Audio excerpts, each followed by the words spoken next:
Welcome to Spiritual Truths with your host, Kerry Marie. Today I'm very excited to have with me Marina Lehman from Carmen's Architects.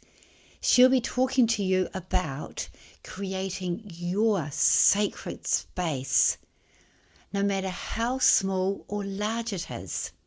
She'll also be discussing her spirituality incorporated in her architecture. If you like this podcast, please like, and to help us, our podcast, please subscribe and turn on notifications. Blessings and love, Kerry Marie.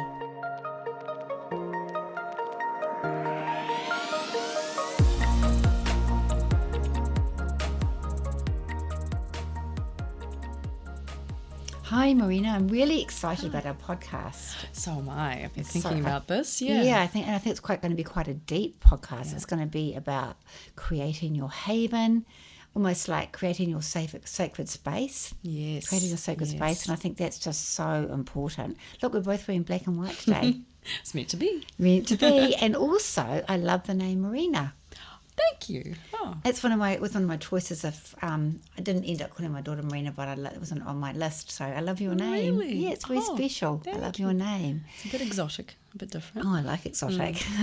So talking about exotic, so we had Don. The reason I've decided to do this podcast is that we had an architect that looked at one point in our journey that designing a sacred space for us, a sacred home, and it hasn't followed through, but it was just so amazing. And I know that you're an architect, and how important your home is, and the philosophy behind that. Yes. And it was kind of spooky because he listened to my husband's needs, which is like he likes his motorbikes and his garages, and I love my spirituality and fashion. And he just incorporated everything into this sacred space. And then when we went to look at we sort of did a concept and we looked at the 3D, it was like, this is spooky because he's got everything in one. Not only that, he somehow tuned into us. He tuned into almost like he tuned into our spirit. And he almost had something that we had previously. There was such parts of the place we used to love was incorporated, and he's never seen it. So that was like, wow, this is quite a spiritual thing, being an architect. And so I thought this is really important. And then, when I go into people's houses, I can feel the energy. And when I go into a church, some churches are amazing, and some don't have the same feeling. So can you just tell me a little bit about your thoughts around that, particularly around creating your sacred space, because you're an architect, creating your special home, and about your culture and everything? Yeah, well, I think I've always found spirituality and architecture, they're quite, they're tied together. I think part of the reasons is architectural spaces, well, not architectural, but just spaces in general, whether it be churches, as you say, or homes, they, it's the most primal basic need that humans need. So this is something that goes back to, the first thing we ever created was a roof over our head, a shelter, somewhere to be safe. And spaces have evolved with humanity over the past, millennia. And what's interesting is I feel like architecture kind of encompasses spirituality in all different forms. So it can be from, religious spirituality, such as churches or things, churches and cathedrals, which are incredibly powerful spaces. I always recall going into one with a very non-religious, non-spiritual friend in Europe, and she kind of looked up and she said, I can see why people become religious.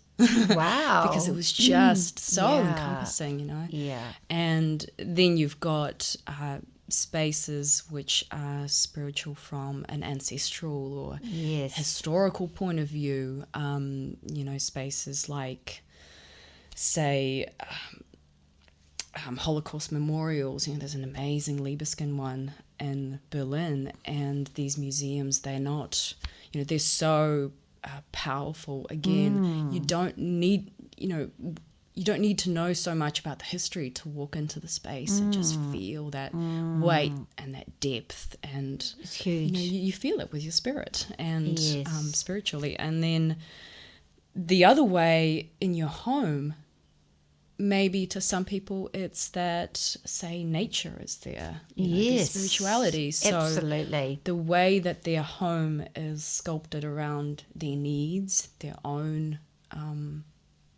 spirit, if you will, the way it's oriented towards, say, a view or the sun, I think that also is very, very spiritual, and people can feel very grounded in their space or happy in their space.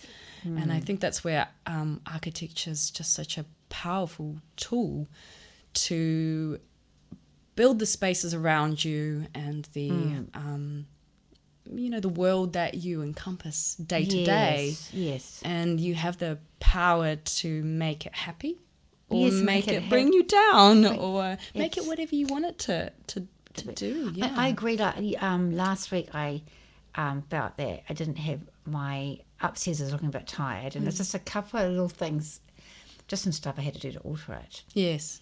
And I changed a few simple things Yeah. in my upstairs environment. I always have this beautiful sacred space for my reading room, and I just felt so amazing. And it just makes you feel happy now. Like I walk in, I think, wow, and I can see the view, and this is why we bought this place. And yes, and it's so important that the energy it creates within yourself. Absolutely. And also within others. Yes, absolutely. People almost read you by reading your space. Like you can walk into a space and you understand what the person is like who occupies that space. I think that's why I love designing homes, because they feel so personal. You get to know people. Yeah. It's quite a journey getting to know someone and kind of creating that space for them or sculpting it, and then seeing also how they fill it with their own things and their own magic, put their own magic into it afterwards as well. It's something very rewarding and special, because I think people are so interesting and unique, and and it's very uplifting and gives them a lot of joy as well. Absolutely. And they say that home is where your heart is. Absolutely, yes. Yeah, I watched that. What's that? Grand Designs. I remember. Yeah. Amazing and really interesting watching that program, because the guy that's interviewing, he talks about their personal needs. He talks about this is what he does, and this is what she does, and this is what they're wanting it. And they often also talking about nature, so they often get their home to reflect why they're living where they are. Yes. For instance, this house would be had that beach aspect to it. Yes, absolutely. I mean, people choose a site for a certain reason. Even if you think about building a house from the ground up, they would feel something in that space. Sometimes you walk onto a site and it connects with you, and you think, this is it. This is magic. And so if you have someone who's on your team, who understands you, who's kind of put the work in to understand who you are as a person, and then they kind of pull the space out of the ground for you. They pull it out of the surroundings, and you hopefully get a piece of architecture that is very grounded in its surroundings and connects to it, and you feel it's almost like a second skin to you. Oh, wow. I like that analogy. So you're talking about interested in them, so I'm interested in you. Yes. So for the listeners, I'd like to know,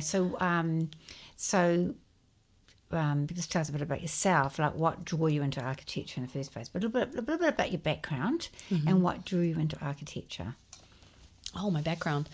I've always been creative. I've always been the kid that likes to sit and craft or draw or sew or anything instead of playing games like other kids. Yeah. So you're doing something with my granddaughter, your niece today, Violet. So yes. what are you doing with her today?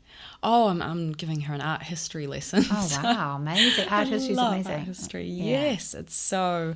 I'm very passionate about it. It's very fascinating. It's like architecture. It ties into our culture and how we've progressed. It's like a time frame. Oh, wow. Of where humanity has been. and it's very interesting. And So you sort of yeah. just always been creative. Yes, yeah, and I tossed a lot between wanting to be an artist, a sculptor, a painter, a fashion designer for a while. And I think I landed on architecture kind of for the reasons that we've been talking about. Is I really love people. I like working with people, and I found it's a discipline where you're more connected with people, and you have the ability to help people as well, which I think is very important, depending on which way you go and what becomes the backbone of your practice.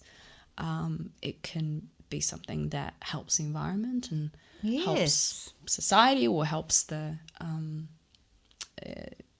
the community that you build your architecture in, and the kinds of clients that you choose. And I found that really important to not make a difference in the world, but take little steps. Yeah, that make a little difference. My dad always said it's really important to contribute to society, even if you're like the rubbish man or speaking in the streets. It doesn't matter. You're contributing to society, to the world that surrounds you. Yes, exactly. In some way. And this is a way that you can do that, even in a very small way, contributing to the kind of the lives and the, as we say, the spaces that you build for people to make them happy. So you wanted to be an architect for those reasons. Yes, yeah. I think that got me passionate, and then in the grander scheme of a architect, when you're first studying, you have the big projects, the big commercial, almost town planning, and you think, oh, that could make a difference.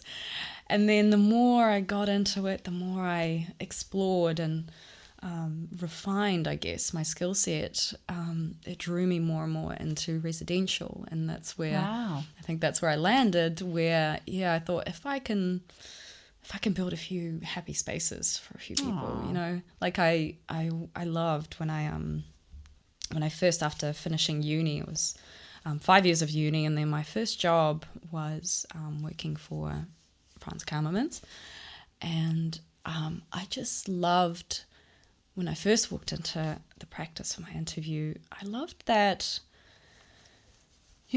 all the clients that he had were people that came back again and again, or they stayed in their houses for decades.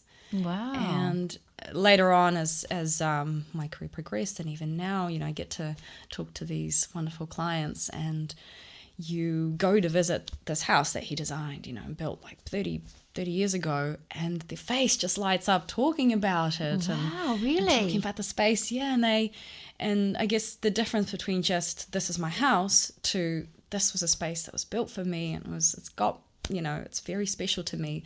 And you can see that you walk around the space, and they take you to every nook and cranny, and they still remember, the very unique features that were hard work to resolve. And it's a kind of part of the family, I think. Like, even seen these sparks around you, the spiritual sparks. Very passionate about this. No, I've seen 5 sparks. Wow. Oh, that's a spirit acknowledging how you. I feel. So when I talk about it. Yeah. What I get, it's like the heart and soul. Some people say they go somewhere, had no soul. Yes, had no heart. You can feel it, can't you? Yes, exactly.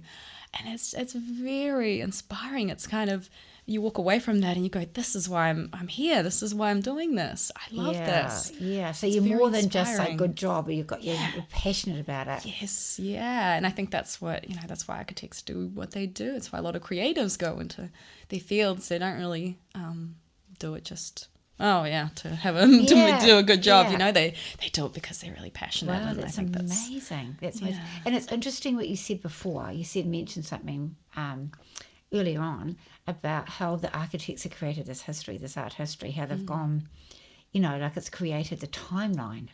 Yes. Yeah, and how amazing that is.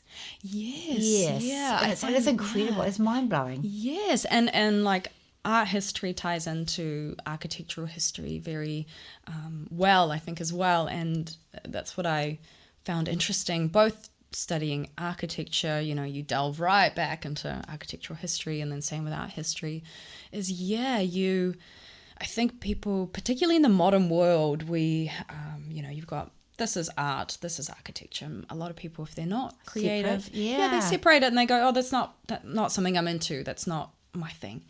And I think we forget that both architecture and art has always been so ingrained in our society. Back hundreds of years ago, paintings were almost like a newspaper. If there was big news or something really important happening, there'd be a painting. Or you think of royal paintings commemorating a new royal family member or something, just in a very simple way. And with architecture, it has always reflected, if you think of, say, cathedrals, reflected the very important aspects of society at the time and different cultures. It reflects culture, very much. And heritage and ancestry. There's so much in the realm of, architecture, especially a lot of public architecture, commercial architecture, where it takes from cultural ideas and builds that into it. So it's, if you know how to read spaces, or just actually really you don't even need to be able to read spaces. Often you can walk into it and you can feel and understand what the space is trying to say. Wow, to speak to you. Well, that's incredible. Yeah, I've always said I don't think that both architecture and art, it shouldn't be explained. A person, whether they know nothing about architecture at all, they should be able to walk into a space and they should understand what the architect was trying to say, because you use kind of these tools to communicate all these kind of deep ideas. And with spaces that have been beautifully built or designed, that's exactly it. Like we were saying, in a really powerful memorial, for example, you walk in, you don't need to know anything. The space will tell you, it will guide you, will educate you about what it's about. Cathedrals. A couple of things come to mind is a picture paints 1,000 words. Yes, that's 100%. That's exactly it. And it works with architectural spaces, with art, with a painting. You read it. You don't need the skill set to read it. You should just be able to. And also the other thing I feel about being present, because I feel that we're so busy. Yes. Just doing. Yeah. We think we're human doings, not human beings. I like that. Yes. And beginning the human being, about being part of us, and about being present, like the precious present. Yes. Oh, that reminds me. Yes. It's the most fascinating little. There was a book, and it's my Franz used to call it the Architect's Bible. It was called A Pattern Language, and it's a very old book, but it has all these incredible little nuggets of information, I guess, or little strategies of constructing spaces, and that's basically what we base a lot of our design principles around. And you would have, say, one, for example, is like the Zen view, and it's this idea of, if you have a site that has a spectacular 360 view, instead of just making it 360-degree glass, you create these little moments. Say, for example, you've got a staircase and you go down the staircase. So you make it a solid wall, and then you put a little window in, but you put it in a little bit low and make it quite small. So it frames a view, but also as you go down the stairs, maybe you have to pause and you kind of have to bend down a little bit and just be in the view. Maybe there's, sometimes you've seen architects use this technique and have a little seat there. So it's an odd space to stop, but it just makes you be in the space. It creates a Zen moment for someone where they can just sit and reflect and have a little spiritual moment, and maybe the view changes season to season. So you don't go tired of it, you kind of... the power of the pause. Yeah, your power of your pause. Yes. And I love that the way that you can do that, whether you've got someone who isn't at all interested in moments and they're busy, and they don't think about the world around them, they're just kind of on their way, and you can create these things for them, these little moments for them. I think it's that so they just important. can't help but stop. Yes. Yeah. I remember my husband talking about the previous place that he owned for a business, and he likes to have a window to look out of because he found that sort of just helped him just have a little bit relax in his day to see just someone walking across the street or the trees or whatever it is. Yeah. Just taking that moment. Yeah. It was just so important because we are in such a hurry all the time. Absolutely. I actually love having kitchens where the sink has a little window in front of it. Yeah. And it's just something, you washing your hands or you're filling up your kettle and you just have this little pause. Yes. And, because the sink is always, it's a busy area and you're kind of running around and you're throwing things in and you're doing the dishes. And it's nice to have a little view. And we have that at home now. And the neighbours have planted a lovely hibiscus. Oh, wow. And it's kind of peeps over our fence into our window. And we always just pause. Oh, they're flowering. Yeah, That's a nice colour. Yeah, so it's nice, but a lot of people don't see that. Yeah. They don't take time to do that. And how therapeutic that is. It's so therapeutic. It's good for your mental health, your emotional health, your whole physical self, your well-being in general. Just to take that time. Mindful, being really, really mindful. It's really weird, but I'm not going to talk about too much yet, but I keep on feeling a man around you in spirit. And I feel that he wants to encourage you, and he feels like quite creative, and I feel like he feels like almost like an architect or a designer. And I don't know if anybody around who's passed. Yes, my boss. Really? Because I can feel him. Yeah, and I think he was sparking because I just saw it. Gives me chills. Yeah, I just,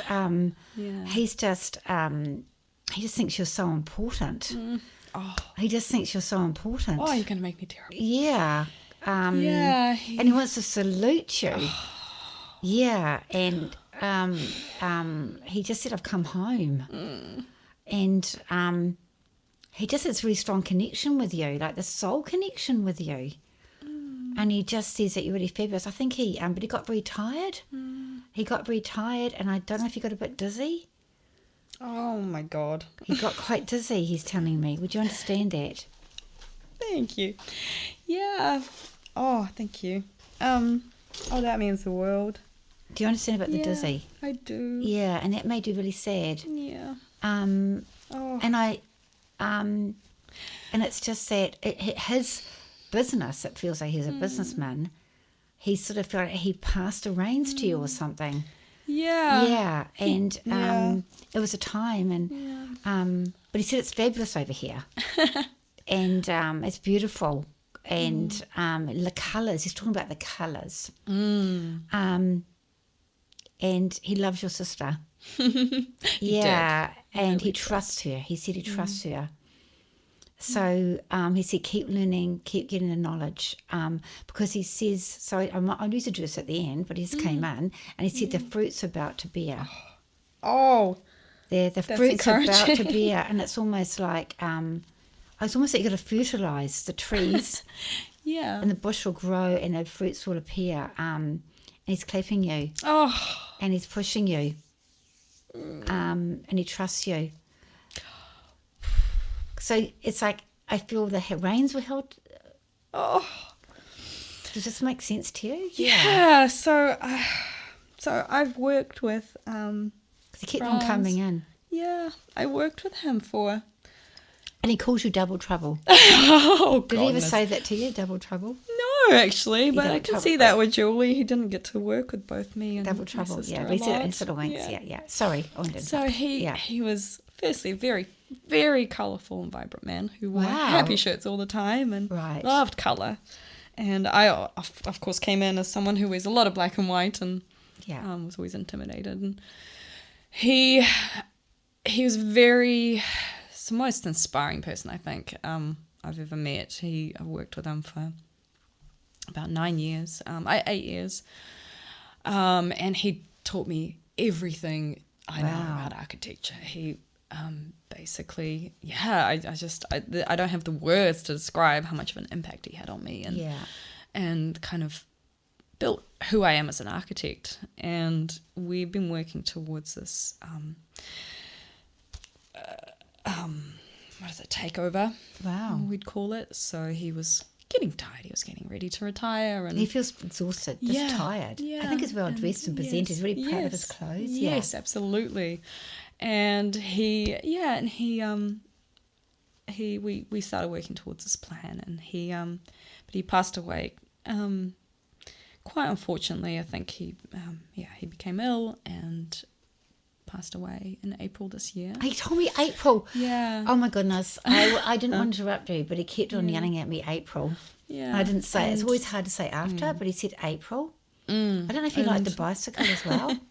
Yeah. Well, he was Dutch. Lots of bicycles there. Oh, he told me that. I didn't know he was Dutch. He just keeps on showing me he used to ride a bicycle. Yeah, I didn't know any. And he said April. Yeah, so about 2 years ago now, actually. Yeah. Actually 2 years ago exactly, I took over the practice and had very big shoes to fill. So very, when very did you nervous. take over? It was October last year, 2 years ago. So Jules, I was so lucky that the way it worked out that she was by my side. So she worked through this whole process with me, and I couldn't have done it without her. It was just, she's been my everything, the backbone. So Jules is my rock. Andre's wife, who's Andre's helping with the podcast. Yes, yeah. And she, so we have started over the past 2 years. We've just poured our heart and soul into this, and just kind of curated,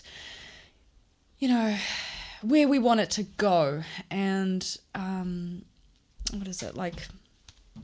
That's exactly as you're saying, fertilizing the business. So we've been putting. Friend said that, not me. Yeah. Oh yeah. We've been adding a lot of, working through meeting lots of people and finding little projects that we love, and updating all our photography, and reconnecting with clients, and just putting all that hard yards in, and hoping that, it'll all come to fruition. It's a long game, and it's a business that has, decades and decades of incredible knowledge and libraries of beautiful projects and passion. And I've had the pleasure of meeting a lot of these clients recently, and talking them through projects, or talking about their projects, and and so we've kind of pulling out from this incredibly rich, deep client base that France has worked so hard to build. He gives you support though, and he was worried about his teeth. Yes. He's worried about his teeth. Yeah. Yes. He did talk about, and he loved your teeth. Yeah. Terrible teeth. He said he wished you'd polished them more, looked after them. He said he loved your teeth. Oh, interesting. Yeah. And I just want to say that he gives you support, because it feels like you're worried about fitting into his shoes, but he wants you to fulfill your purpose, he's telling me.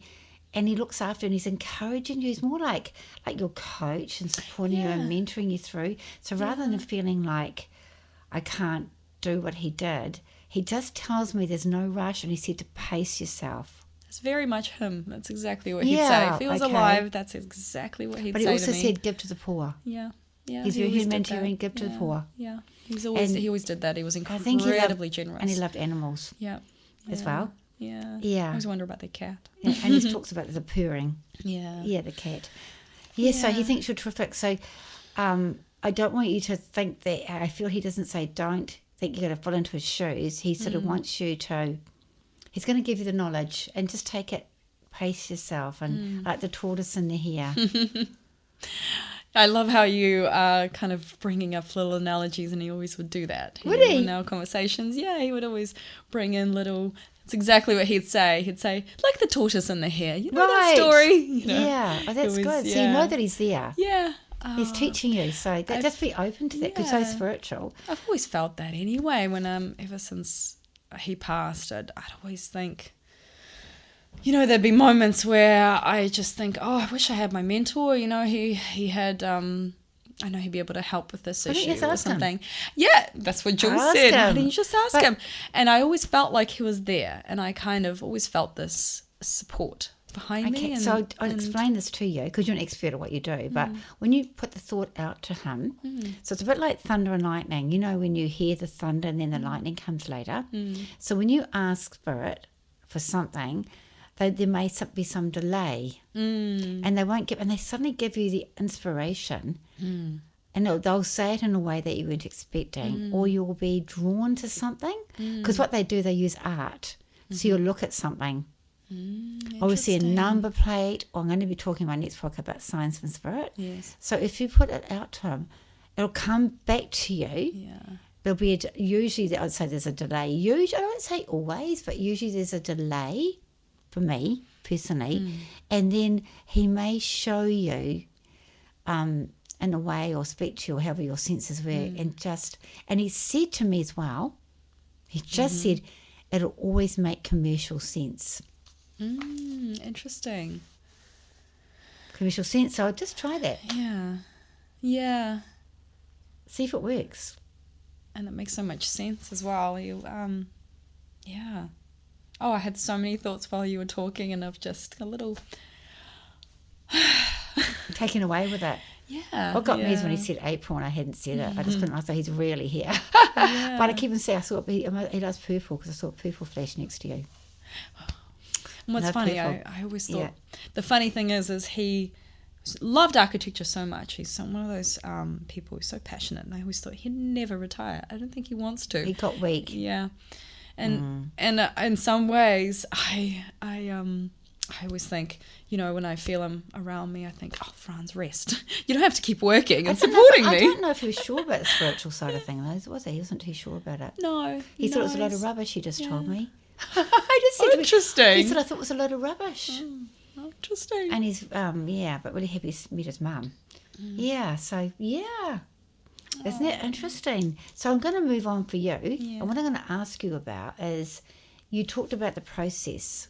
Sorry to make you emotional. No. Yeah. So you talked about, I'm talking about the process. So, I've had a little bit to do with architects, not much. So what's your process? Say someone's, like maybe they haven't got the money to do a whole new house, they just want to do a renovation, or they want to do an add-on, or maybe just someone wants to knock the house down and start again.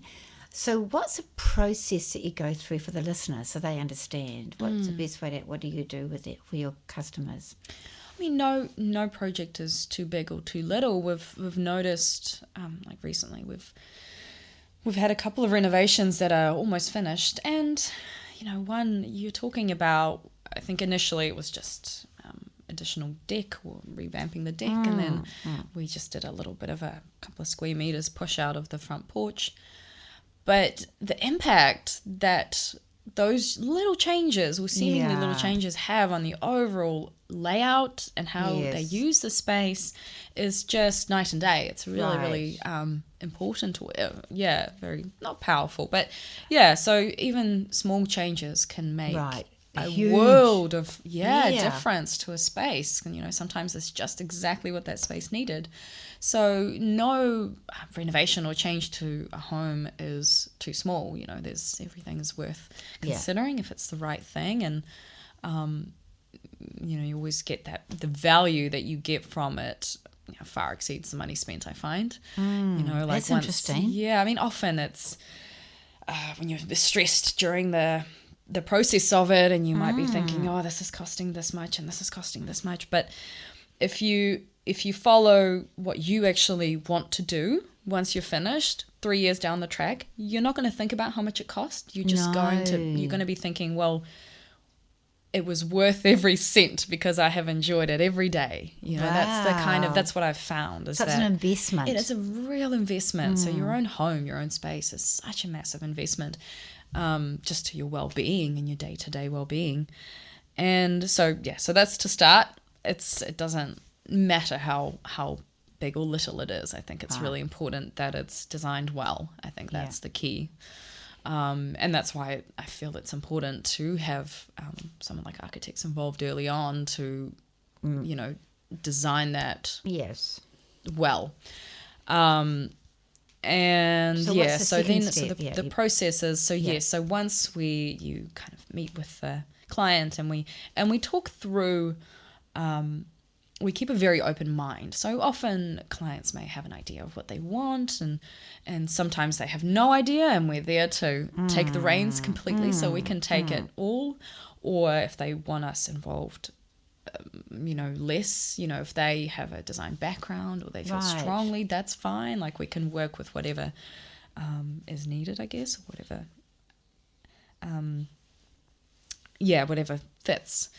And so we would firstly talk about the brief, talk about what they want, talk about the practical aspects, how are they going to use this space? What are they wanting? What's the goal, the end goal, I guess. Right. And we'd talk about, we'd walk around. If it's a renovation, it's very important that we visit it first. So the first meeting we try and do on site, preferably about midday, so you can see how the midday sun comes into the space. Wow. Yeah, that's very key. And then we look at the site. So we look at the orientation and views and wind and everything. Yes. How the space, whether it's the site or the house, how that's affected. The wind's important because I've talked to you before. Yes. You said about a deck, and I said you've got to have it enclosed because it either gets really hot or gets really cold. Yeah. Yes, and often you have decks that are beautifully designed and they work great in plan, but they don't work on the site. Yes. They're too chilly or they hot. overheat. Overheat, yeah. Exactly.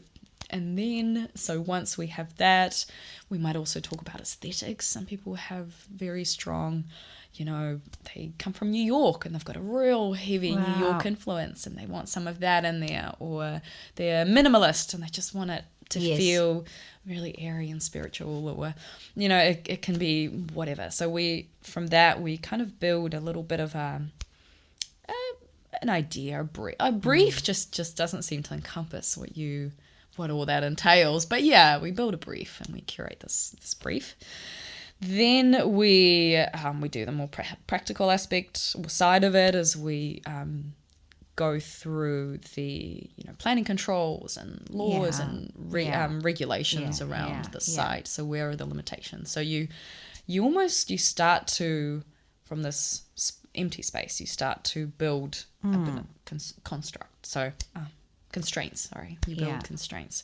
So first you've got the constraints of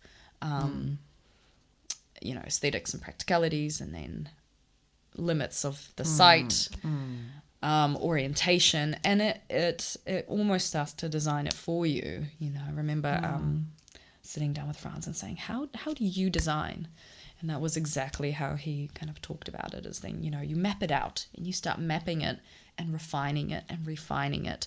And the He architecture, just came in and said there's a lot to consider. Yes, there's a lot to consider, exactly. And you just start pouring it into one, and into the design, I guess. And as you refine and you keep mapping, the architecture almost kind of grows out of that. Yes. And I guess that's why we don't have a very specific signature, because we don't walk in with, this is our aesthetic and this is what we want to design, but it's more, what do all these other elements together, like another very important aspect of, basically the DNA of our practice is the passive solar design. And so that is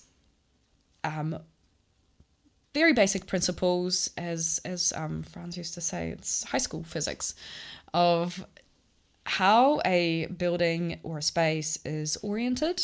So to the sun, the morning sun, the evening sun, how the eaves are constructed with a certain angle and certain depth, so that you have low winter sun that comes deep into the space and warms it up, and you eliminate the hot summer sun, so you keep the space nice and cool.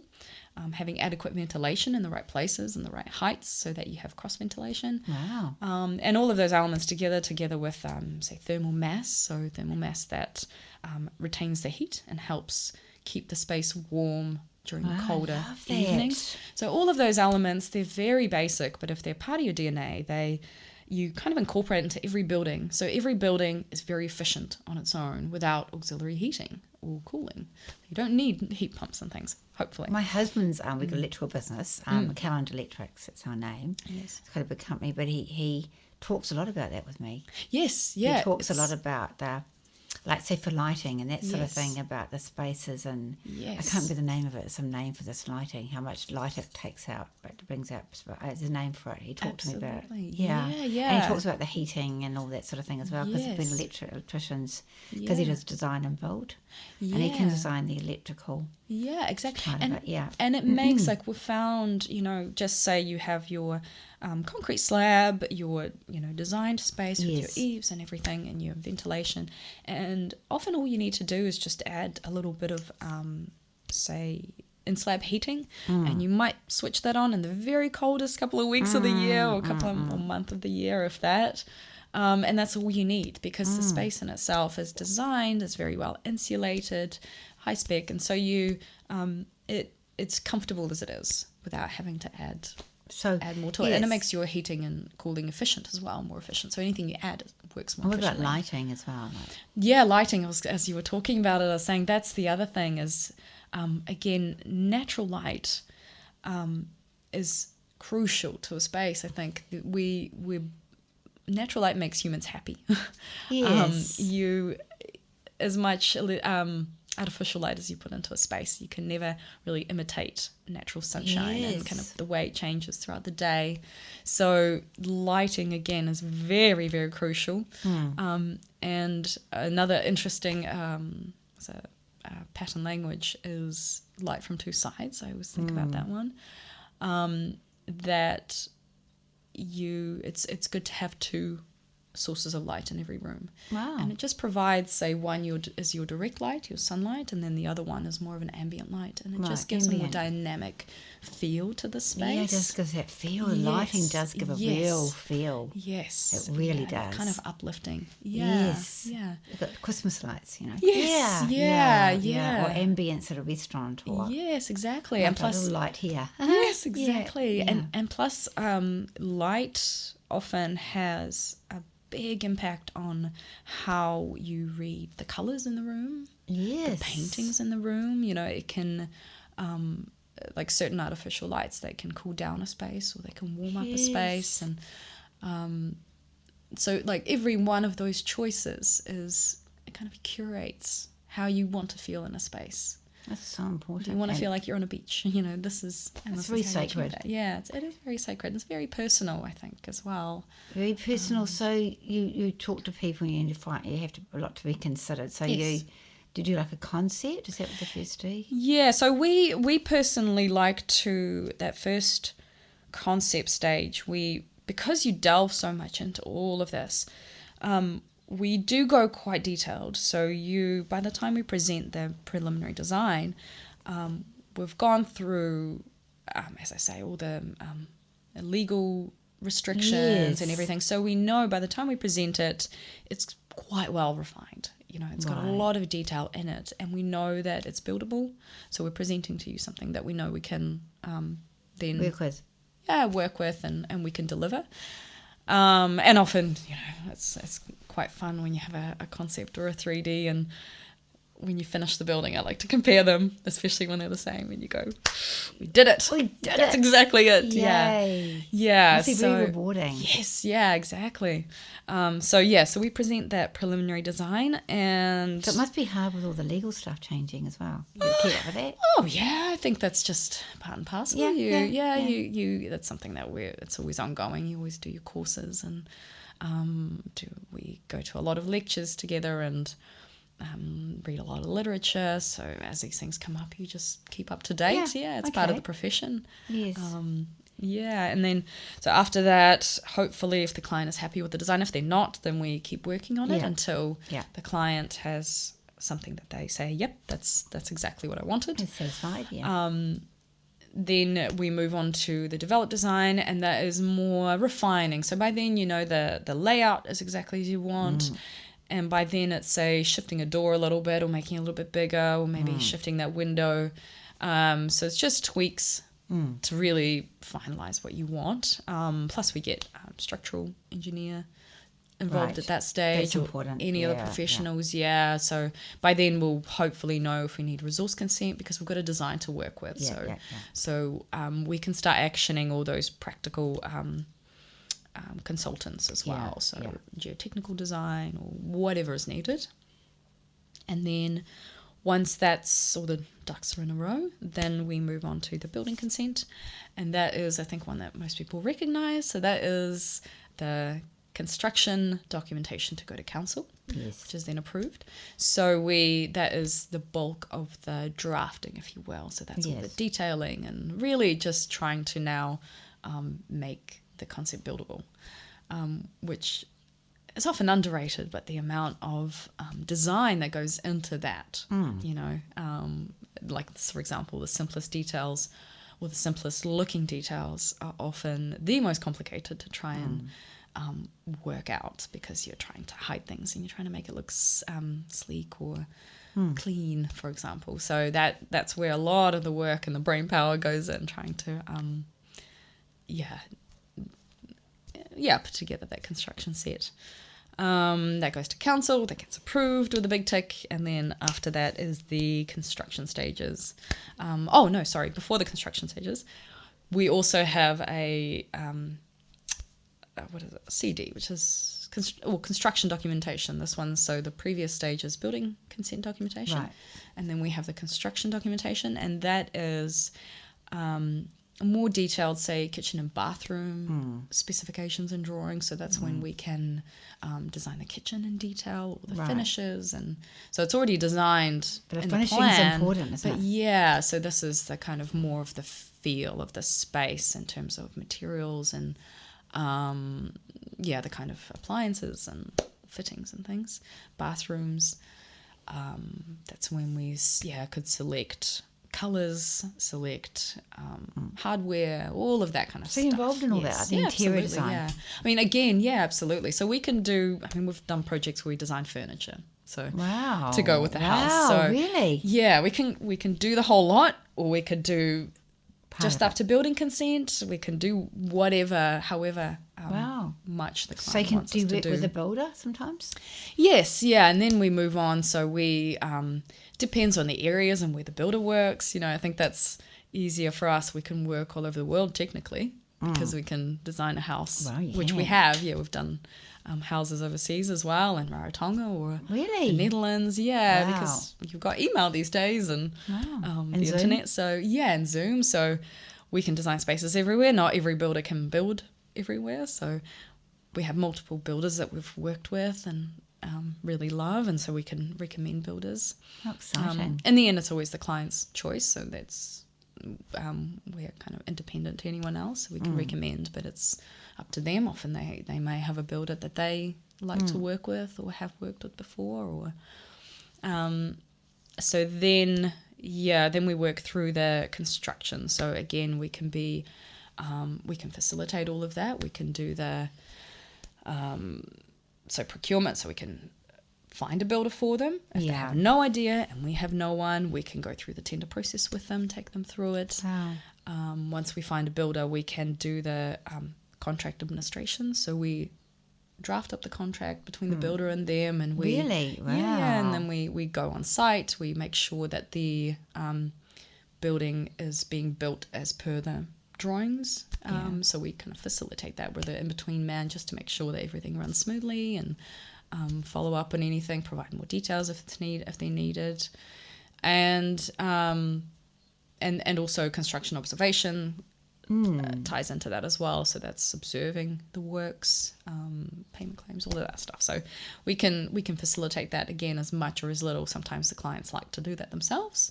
Sometimes they want us involved. So we're capable of doing all of it. Right. But we Right to the end of the build? Yes, right till the end of the build, right till getting Even the key. the payment schedules? Yes, I everything. know all about payment schedules, being an electrical business. Yeah. Yes, exactly. Yeah. And so we can progress claims and the rest of it. progress claims, exactly. Yeah. So we do monthly site meetings, and we check through the works, and we provide the payment certificates and things for the client as well. So if they don't want to be involved at all and they don't know anything about it, we can scoop them up and take them through the process.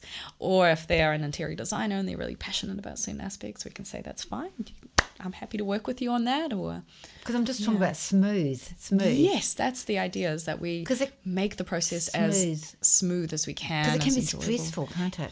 Yeah, that's exactly it. And a lot of people are intimidated to start. They have this dream and they have this idea. It's very overwhelming.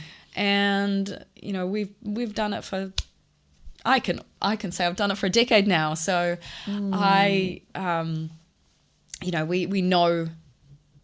know the process like the back of our hand. We know what to do. We know who to contact. We know how to what to look out for and all that. So we got can that experience. Yes, we've got the experience, or even if we don't, we know how to find the right avenues, and so that's what we do. That's what we do every day. Yeah. So what's the name of your business? We are Kamemans Architects. And how do they find you? How do you spell that? Kamemans, Kamemans Architects. We're based So in that bit Remuera. louder. Kamemans Architects. Okay, because I think you sort of went quite whispery then. Oh, Right. Yes, Kamemans Architects. So we're based in Remuera, right in the village. Top floor, sweet little old office. And you can find us online. We've got a website that we've been working hard on updating, and social media. We're not, so we're relatively easy to find. So people don't have to be spiritual to come and see you. Oh, it's just you'll probably you mainly do a lot of mainstream ones, so anybody can come and see you. Can't they? Anyone, yeah. We've met people through all walks of life, all different backgrounds, and all types of personalities, and it's very exciting. So you only do residential? Do you do commercial or anything like that, or churches even? I'd love to do a church or a little chapel one day or something. No, we professionally we are trained to do anything. Right. Okay. I have primarily worked on residential projects, so I'm very well versed in residential, but I could do anything, and we have done commercial projects in the past very, very well.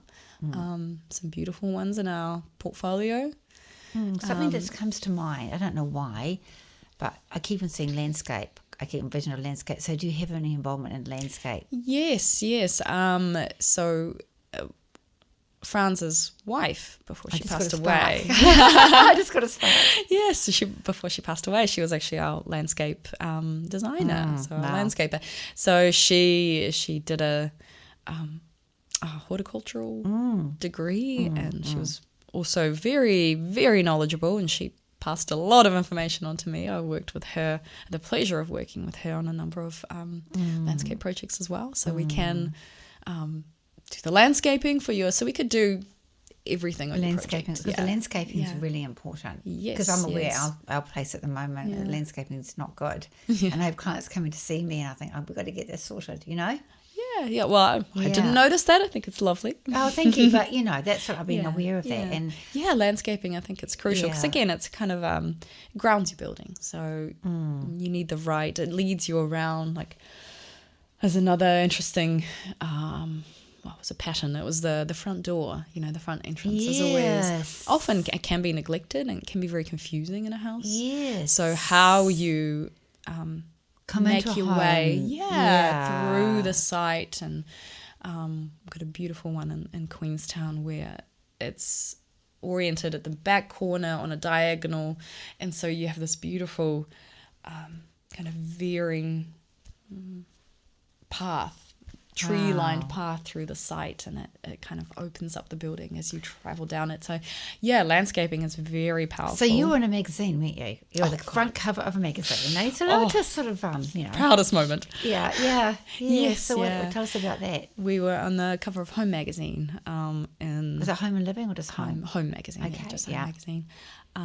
Last year, and that was a very, very proud moment. It was our Queenstown project, and that project was, I remember, it was probably my first very big baby that I worked on with Franz. So Franz and I designed it together. I just saw a spark again. Yeah, I know. And so I keep on. He's around you. Wow, sorry, he just keeps on sparking. And I took the project from concept, so he designed the most insanely beautiful, simple, beautiful sculptural concept, and then I took it through the detailing phase, as I was talking about all that, actually bringing it to life. So we were very, we worked very closely on that project, and it was finished in 2022, and April as well, actually. So exactly 2 years ago, and over 2 years ago. Yeah, and so we. Sorry, lost my trail of thought. Yeah, and yeah, very, very beautiful project. And I love special. that project so much. It's such a special project. It has a lot of depth and soul. Just the sight of it is incredibly just overwhelming. It's I've seen the pictures. It's gorgeous. yes. Some of you haven't got it with us Oh, today. yes. We could show the listeners, but it was so. Yeah, you think about it. It's so you said you took over the business. Not this October now. So it's your anniversary right now, aren't you? Yeah, yes, absolutely. Yeah, and I went when I took over the business, then actually round about that time was when I visited that house for the first time. We took photos, and so it has been this really wonderful point in our business that, you know, we started, Jules and I started this our journey in this business with this beautiful project that was just finished, and it's given us this drive and inspiration, and we've Something to leverage from. Yeah, yes, exactly. I love the concept, because I was going to mention, you said about your baby. So even though it's a challenge, I'm hearing the word challenge, but, you know, I suppose that even having a pregnancy and going through the birth is quite a huge thing to anybody to go through. But yeah, it's a challenge, but you out this beautiful baby, and this is what that you must feel like this is my baby at the end of it. Yes, it's been so many years that you end up, especially with projects kind of that big and that rich. It was so... He's telling me now, at the moment, you're very fertile, and I mean fertile with your business. Okay. When I started talking about Yeah, interesting. he talked about you're very fertile at the moment. Good time to... Yeah, interesting. Interesting, that's what I heard. Sorry to interrupt you. No. He just came in and said you're very fertile with, as far as your business is concerned. Yeah. I'm hoping. Well, he just said it. I believe him. Yeah, I believe him too. Yeah, it's... So I interrupted you. No, I just... where were we? We're talking about... I think you were talking about you're inspired about talked about you started from October on, and a friend helped you with it, and Yes, and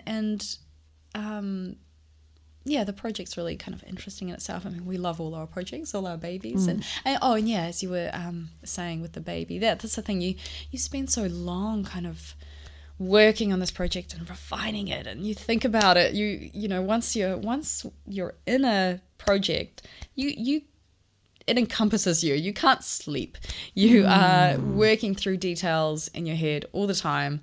And I guess it's like that with art, or anyone creative would know that, is that your best ideas come to you, you know, when you're half asleep, when you're in the shower, or you're eating breakfast. And so, with architecture, or creating a house, you never really put your work away. You don't put it down, close the door, and go home.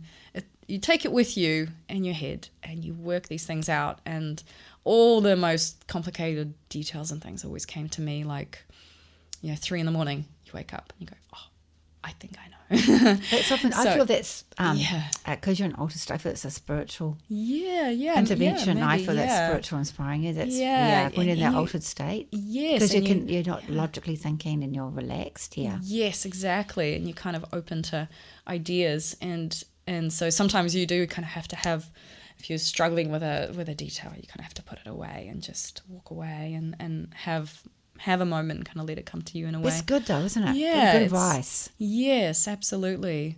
And so, when you've spent so long in a project and you've been so consumed by it, and as it works through that construction, and, you keep solving those details, and once it finishes, it's this just really powerful feeling of like you've seen something go from lines on a page, just a concept, to a building, beautifully finished. Like in that case, the contractors just did the most stunning job with this kind of wrapping of the cladding. It's that's the other thing. You need a whole team to really bring it's to bring it to fruition, because we stop at the lines on a page, so everyone else pulls it out of the ground. So just before we finish, so what about for me? I visited a house recently, and I felt overwhelmed. I thought I couldn't live here. I looked at a home, just like to look around sometimes, And I just thought, oh God, I can't. But some people can see past it. You know, like you walk into a home, it's like, oh God. So are you quite good at seeing past what's already there? Like someone buys an existing home and it's like, and how do you get past that? Oh, yuck. Oh, That yucky. I think that's, Or do you see it as an opportunity? yeah. So I think the nice thing about getting a kind of a third party involved, and that's why I say that That's a saying, the outside looking in, yeah. Yeah, and you know, when I was saying that we often come in with a very open mind. So even if a client has a list of everything that they want, sometimes, and how that will be, you know, like they've got the problem and the solution. Yeah. It's wonderful, and that helps because obviously they've been living in the space and they know, you know, they've that corner has bothered them for 20 years and they know they want that corner to change. But sometimes you almost get tunnel vision and you just get overwhelmed. Yes. And so an external party like an architect can come in and they just have a completely fresh perspective. They've never seen the space. They don't have those feelings. They don't have any strong feelings about it. They just see it as, okay, so this is the space, and I can see that, you know, well, yeah, that corner's actually dead. I do see that needs to go. You're right. But what if we do this instead of this? And then the client might go, oh, I hadn't even thought about that, because they got this idea in their head and this is the direction that they've been stuck on going. So yeah, we take a very open-minded approach to every space. So it's very refreshing and supportive. I can see you love what you do. Oh, absolutely. And your name of your business again is? Karmaman's Architects. Okay, so I'm going to pull a card from you. Oh. No, it'd be love. I might make you cry. I don't know. It'll be the right one. Let's hope not. I cry very easily. Oh, do you? Oh, wow, this is interesting. Because I think creativity, and it's what we're just talking about, it's something we talked about. You know, you said sometimes you need to take a rest sometimes. So this must be advice, I think. And it's number 37. France. Yeah, if it doesn't flow, maybe it's time to find your peace and let it go. That's what we're just talking about. Yeah. It's easy to get caught up in things that don't matter. Mine is talking too much chatter. This is really interesting. He said it's a bit of a mystery. He said it's a mystery. When you hold on to things way too tight, you feel wound up, it doesn't feel right. And he keeps on saying to me, it'll be smoother. And he's saying, you have focused so hard and been put to test, time to relax, let it rest. So I think what he's trying to say to you, you work so hard, you're so accommodating, and you're so passionate about what you do, and you try to make it work, and you're very creative. And he's sort of saying to me that sometimes just because I feel you will get inspired. Yeah. Take a break. I feel that too. You do feel that? Yeah. It's good that Christmas is coming up. Yes, exactly. Exactly. So I'm going to give you these. Oh. Yeah, so my messages from Spirit Cards. Oh. Yeah, you're welcome to have them. That's and amazing. they basically, there's instructions in there, but I tend to just... So generous. That's all right. No, I just ask for white light to go through them, and I shuffle them, and I just pull one out. Yeah, you might just feel like having one. I got 52 for 1 week of the year. Oh, I like that. Okay. Yeah, so we did. There's instructions in there. Like some people are really methodical, and they might have number 1 for week 1, or they might just think of a number and they want to pull that, get that number out. Okay. But I just tend to shuffle them and see beautiful white light and just pull one. That's what I do. Just that feels better because you need a bit of inspiration. Through. So obviously you felt you needed that message right now. I don't know if it makes sense to you. Yes, it does. Yeah. Yeah. Absolutely does. Yeah. Ooh. So,